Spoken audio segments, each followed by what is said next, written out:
Jackie, Rajon Rondo, one of those players we've heard about for quite some time, the speculation of trade rumors all of the time. The deal finally done. Danny Ainge pulls the trigger. It appears he's headed to the Dallas Mavericks. What do you make of this move?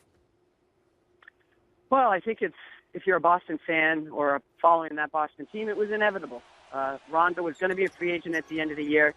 Rondo makes no sense for a team like the Boston Celtics who have no scorers on their roster. He makes perfect sense for the Dallas Mavericks team who's had struggling players at the point guard when you have Nowitzki. And I'll tell you right now, Tyson Chandler must be salivating because he's going to see that no-look high bounce pass and his points per game will go up almost immediately. So Rondo's future here was uncertain. That's been clear. This will now be Marcus Smart's team going forward, and they're obviously going to rebuild and probably be looking at a high lottery pick again.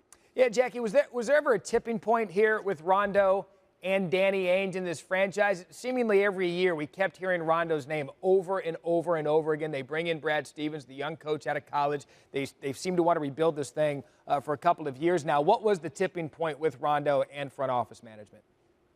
Well, I honestly think the tipping point was, the Celtics went to him, made him an offer, and I don't blame Rondo for not taking it. It wasn't going to be substantial enough. But Danny Ainge knows he can't let Rondo walk for nothing. And that's a real scenario if he didn't do something here.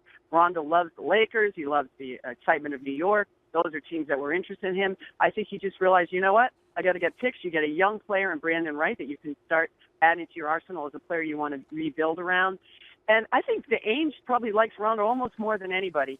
But he understands, too, that Rondo's only worth having on your team if you've got a Kevin Garnett or a Paul Pierce or a Kevin Love or somebody like that he can hasten their game. He's not a number one. He's not going to be a guy that's going to score a ton of points for you. He has a low field goal pursuing from the three-point line. He's not a great free throw shooter. So he makes sense when you're contending for a championship with the team they had back in 2008. He does not make sense for this team now. Jackie, you're sitting down at your computer tonight. You're on your laptop. You're about ready to write a column summing up Rajon Rondo's career in Boston.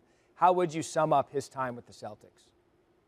I would say he was one of the more intriguing, interesting, exhilarating, disappointing, and wonderful players. Did I cover everything? That's how it was.